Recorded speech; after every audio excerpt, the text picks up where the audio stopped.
কোন্নগর কানাইপুরে তৃণমূল পঞ্চায়েত সদস্য পিন্টু চক্রবর্তীকে ধারালো অস্ত্র দিয়ে খুনের ঘটনায় প্রকাশ্যে এলো হাড় হিমসেই সিসিটিভি ফুটেজ। কোন্নগরে তৃণমূল নেতা খুনে 3 দিনের মাথায় অবশেষে গ্রেপ্তার 3 জন, আটক আরও বেশ কয়েকজন। জমি বিবাদের জেরে খুন, প্রাথমিক তদন্তে অনুমান পুলিশের। জানা গিয়েছে শনিবার সকালে বারাসাত ও বেলঘরিয়া এলাকা থেকে 3 দুষ্কৃতীকে গ্রেপ্তার করেছে পুলিশ। বারাণসীর জনসভায় ফের একবার হুঙ্কার ছাড়লেন প্রধানমন্ত্রী নরেন্দ্র মোদী। তিনি হিন্দিতে বলেন, ভারতের শত্রুদের মনে ভয় ধরিয়েছে ব্রহ্মোস মিসাইল।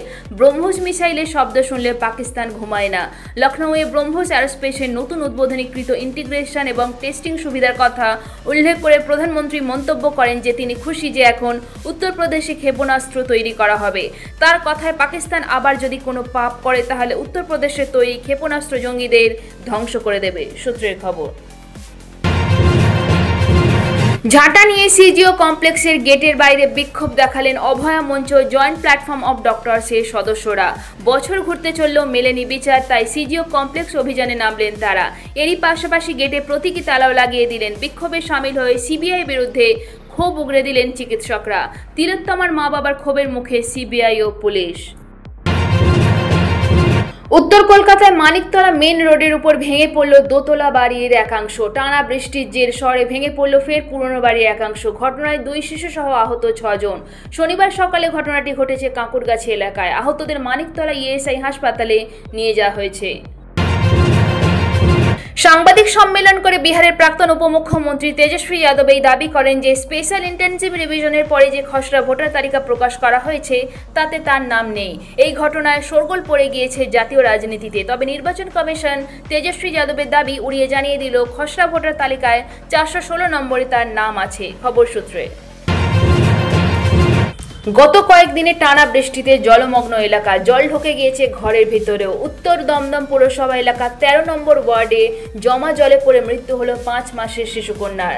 শনিবার সকাল 9:30 নাগাদ ঘরে জমা জলে পড়ে এক রাতে মৃত্যু হয় বলে এলাকার লোকজনের অভিযোগ। সূত্রের খবর।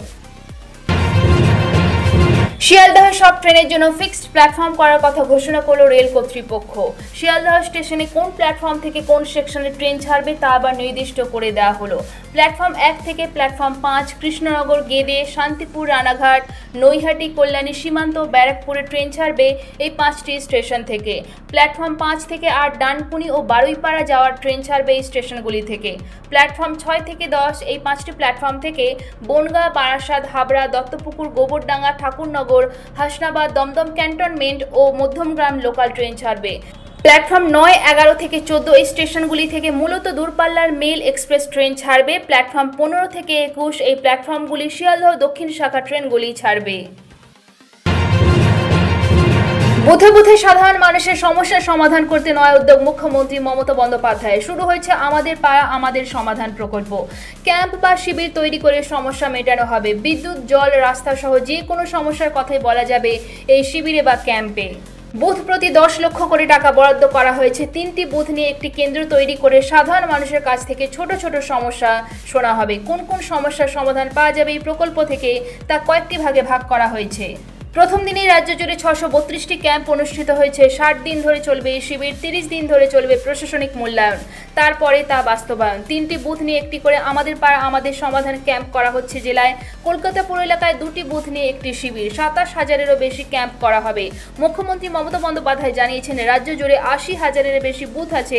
প্রত্যেক বুথেই এই কর্মসূচি হবে। এসআইআর শুরুর আগে বুথ লেভেল অফিসারদের ভাতা বাড়িয়ে দ্বিগুণ করল নির্বাচন কমিশন। ভাতা বাড়ানো হয়েছে বিএলও, সুপারভাইজারদেরও, ইআরও এবং এইআরদেরও প্রথমবার সাম্মানিক দেওয়ার সিদ্ধান্ত কমিশনের। ভোটার তালিকা সংশোধনে তাদের ভূমিকা গুরুত্বপূর্ণ। এবার জাতীয় নির্বাচন কমিশন ভোটার তালিকা সংশোধনে যুক্ত কর্মীদের ভাতা বাড়ানোর সিদ্ধান্ত নিল। এই প্রথম ইলেকটোরাল রেজিস্ট্রেশন অফিসার ও অ্যাসিস্ট্যান্ট ইলেকটোরাল রেজিস্ট্রেশন অফিসারদেরও সাম্মানিক দেওয়ার সিদ্ধান্ত নিয়েছে কমিশন। অর্থনীতি নিয়ে তোপ দেখেছিলেন আমেরিকার প্রেসিডেন্ট ডোনাল্ড ট্রাম্প। সেই আবহে শুক্রবার প্রধানমন্ত্রী নরেন্দ্র মোদী ভারতীয় অর্থনীতির স্থিতাবস্থার কথা তুলে ধরে উল্লেখ করেন যে ভারত বিশ্বের 3য় বৃহত্তম অর্থনীতি হওয়ার পথে এগিয়ে চলেছে।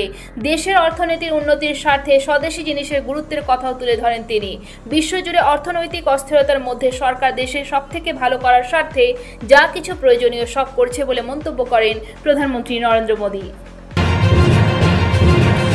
আজকের আবহাওয়ার পূর্বাভাস। আলিপুর আবহাওয়া দপ্তর সূত্রে খবর, বায়ুমণ্ডলের উপরের স্তরে অবস্থিত ঘূর্ণাবর্তটি বর্তমানে পূর্ব বিহার এবং হিমালয় পর্বত সংলগ্ন পশ্চিমবঙ্গ ও সিকিমে অবস্থান করছে।